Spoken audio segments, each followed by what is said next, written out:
আসসালামু আলাইকুম রহমতুল্লাহ। সম্মানিত অংশগ্রহণকারীগণ, আজকে আমরা শিখব সীমানা বের করা, আইল বের করা। আইল নিয়ে, সীমানা নিয়ে যে আমাদের ভাইদের মধ্যে ঝগড়া হয়, তো আমরা আজকে শিখবো যে আসলে কোনটা সঠিক, মানে সীমানাটা কোথায় হবে এটা আমরা শিখব। মাত্র 15 মিনিট সময় দিলে আপনি নিজেই বের করতে পারবেন যে জমির সীমানাটা কোন জায়গা থেকে বের হয়। তো জমির সীমানা বের করার জন্য আপনাকে এই দুনিয়ার মাপগুলো বুঝতে হবে। আগের ভিডিওতে আমরা সেগুলো বুঝেছি, তারপরেও আমি আজকে আবার বলে দেব। যখন আপনি গুনিয়া স্কেলটা হাতে নেবেন তখন দেখবেন যে দুই দিকে দুই ধরনের মাপ আছে। একদিকের দাগগুলো একটু আরে কেমন খালি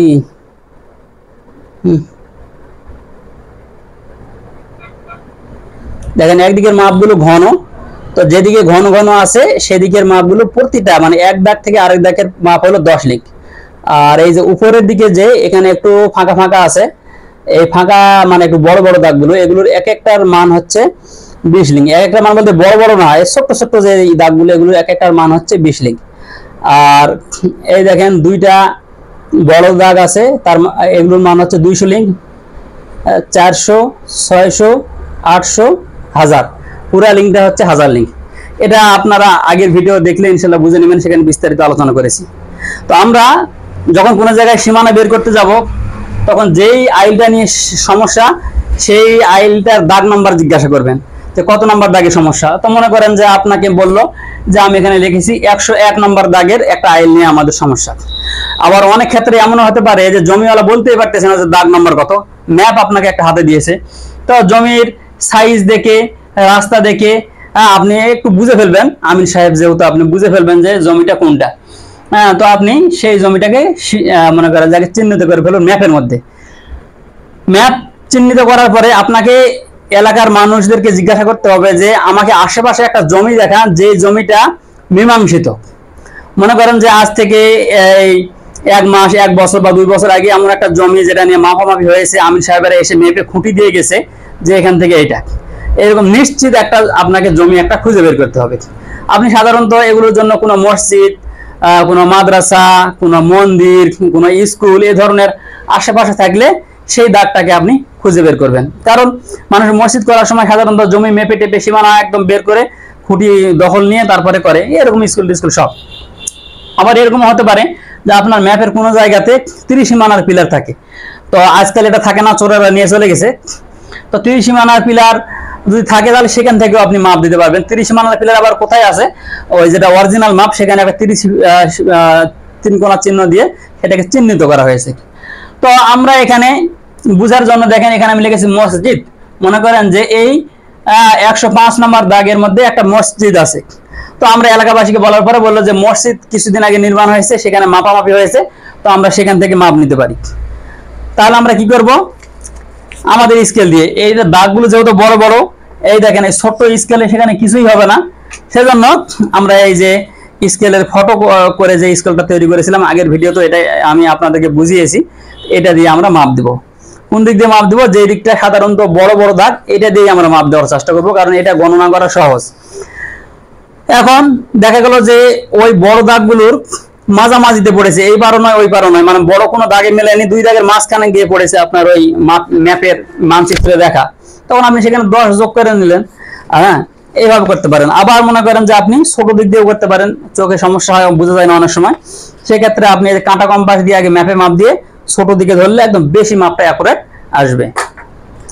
আচ্ছা, তাহলে আমরা পেয়ে গেছি 105 নম্বর দাগের মধ্যে একটা মসজিদ আছে, আর এখান থেকে আমাদের এটা মাপ দিতে হবে।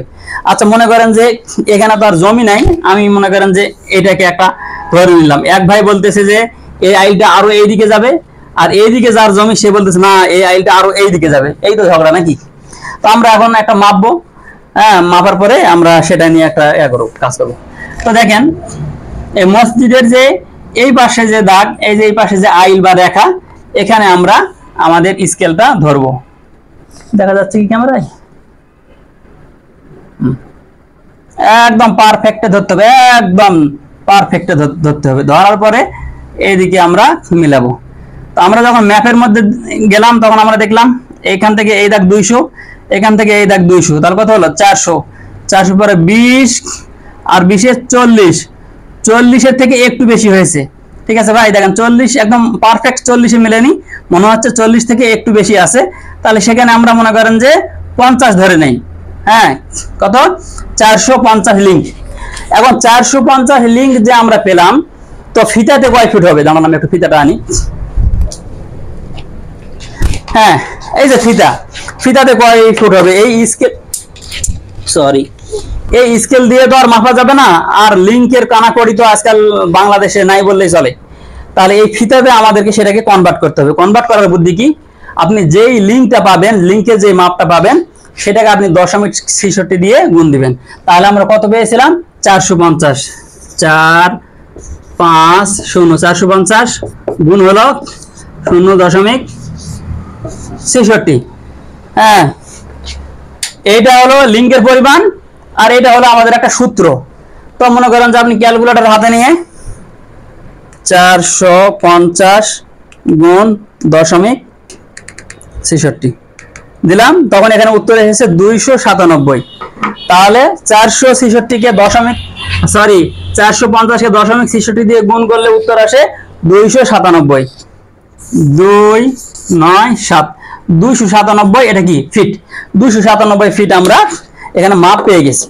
এখন আমাদের কাজ হবে ওই যে মসজিদের যে খুঁটি, মসজিদের সীমানার যে পিলার দেওয়া আছে, সেই পিলার থেকে আপনাকে এই ফিতা মাপ দেওয়া শুরু করতে হবে।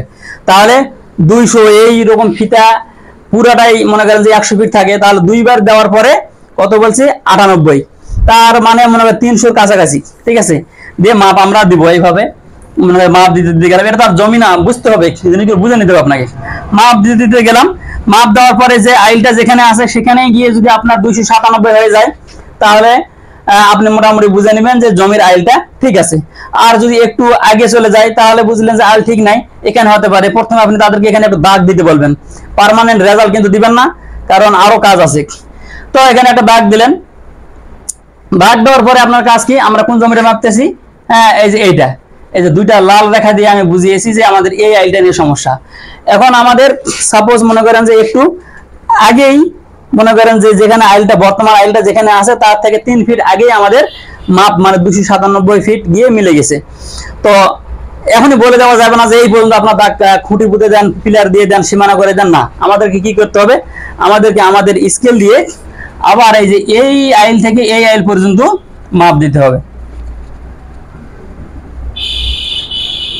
এই আইলটা যখন মাপ দিলাম, তাহলে আমাদের কত হলো? 230 আমরা পেয়েছি লিঙ্ক। তাহলে 230 লিঙ্ক কত পেয়েছি? 230 লিঙ্ক পেয়েছি। 230 লিঙ্ক পেয়েছি। এই 230 লিঙ্কে আমাদের কি করতে হবে? 0.66 দিয়ে গুণ দিতে হবে। ঠিক আছে, 230 গুণ হলো 0.66। তাহলে আমাদের কত হলো? 151 ফুট 10 ইঞ্চি। 151.88 একদম 84 হলে 10 ইঞ্চি ফুল হয়, একটু কম আছে। এই পয়েন্টের মাপটাও আপনাদের শেখানো হয়েছে, জানেন। তাহলে 151 ফুট 10 ইঞ্চি, মানে মনে করেন যে 9.5 ইঞ্চির একটু বেশি, 10 ইঞ্চির একটু কম। ওই মনে করেন যে অতটুকু মানুষে কেউ ধরে না, আমরা ধরবো না, আমরা এটা 10 ইঞ্চি ধরে নিতে পারি।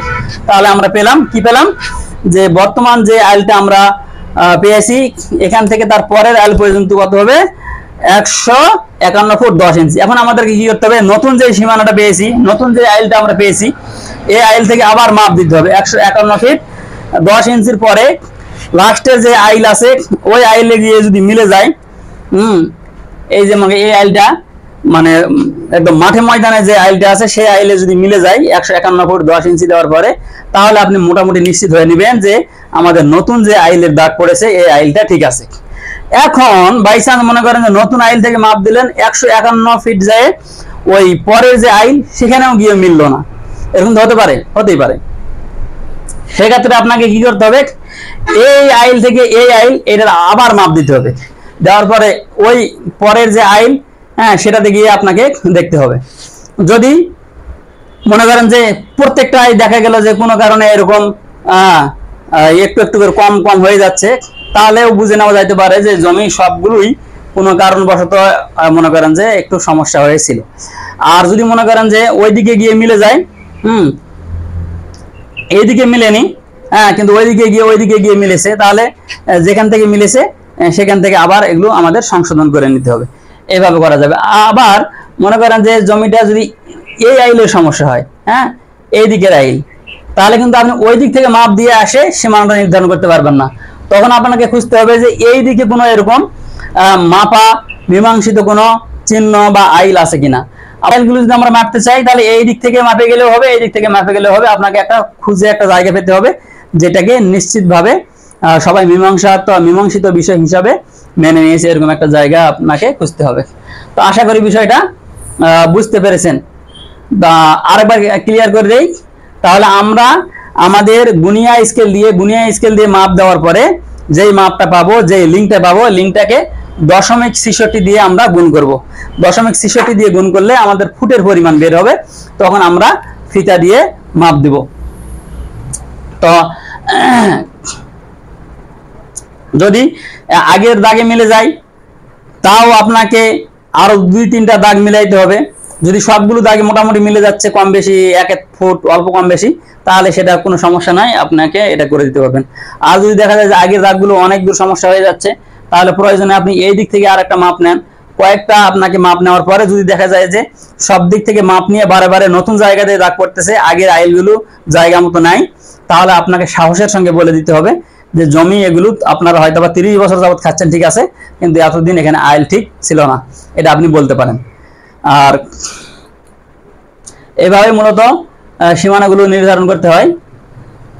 আর একটা বিষয় আমাদেরকে প্রশ্ন করেছিলেন যে 1000 বর্গ লিঙ্কের হিসাবে 1000 বর্গ লিঙ্কে 1 শতক হয়, আর এই 400 ফুটের হিসাবে 435.60 বর্গ ফুটে 1 শতক হয়। তাহলে এই দুইটাকে আমরা কনভার্ট করব কিভাবে? দেখেন, সরাসরি বর্গ লিঙ্ক থেকে বর্গ ফুটে কনভার্ট করা খুবই অসুবিধা। তাহলে আপনি যদি মেপে কাউকে এটা বের করে দিতে চান, তাহলে আপনাকে কি করতে হবে? আগে লিঙ্ক থেকে ফুটে কনভার্ট করে নিতে হবে। সাপোজ মনে করেন যে এই জমিটা আপনাকে মাপতে বলেছে, তো আমি এখান থেকে এখানে মাপ দিলাম, দেওয়ার পরে আমি লিঙ্ক পেলাম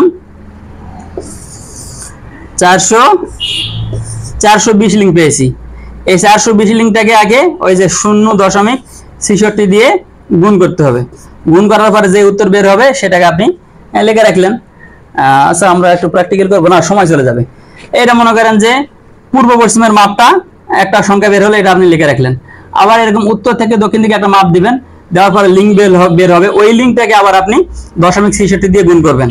এই যেই মনে করেন যে লিঙ্ক থেকে কনভার্ট করার পরে পূর্ব পশ্চিমের যে উত্তর বের হবে আর উত্তর দক্ষিণের যে উত্তর বের হবে, দুইটাকে আপনি যখন গুণ করবেন তখন সেখানে আপনি ফুটের একটা মাপ পেয়ে যাবেন যে কত বর্গ ফিট জমি সেখানে আছে। এগুলো তো নিজেই আমি গবেষণা করে বের করেছি, কেউ আমাকে বলেনি। আর যতটুকু বলে দিলাম আশা করি বুঝতে পারার কথা, আশা করি বুঝতে পেরেছেন। আর বুঝতে না পারলেও আমাকে জানাবেন যে কোন বিষয়টা সমস্যা, ইনশাল্লাহ ওই বিষয়ে আমরা ইনশাল্লাহ আরো আলোচনা করব। আর এর পরবর্তীতে আমরা ক্লাস করব সেগুলো হচ্ছে যে এই খতিয়ান, ব্রিটিশ আমলের দলিল খতিয়ানগুলো আমরা কিভাবে বুঝতে পারি সেই বিষয়ে আমরা ইনশাল্লাহ আলোচনা করব। আজকের ক্লাসে এ পর্যন্ত শেষ। আসসালামু আলাইকুম ওয়া রাহমাতুল্লাহ।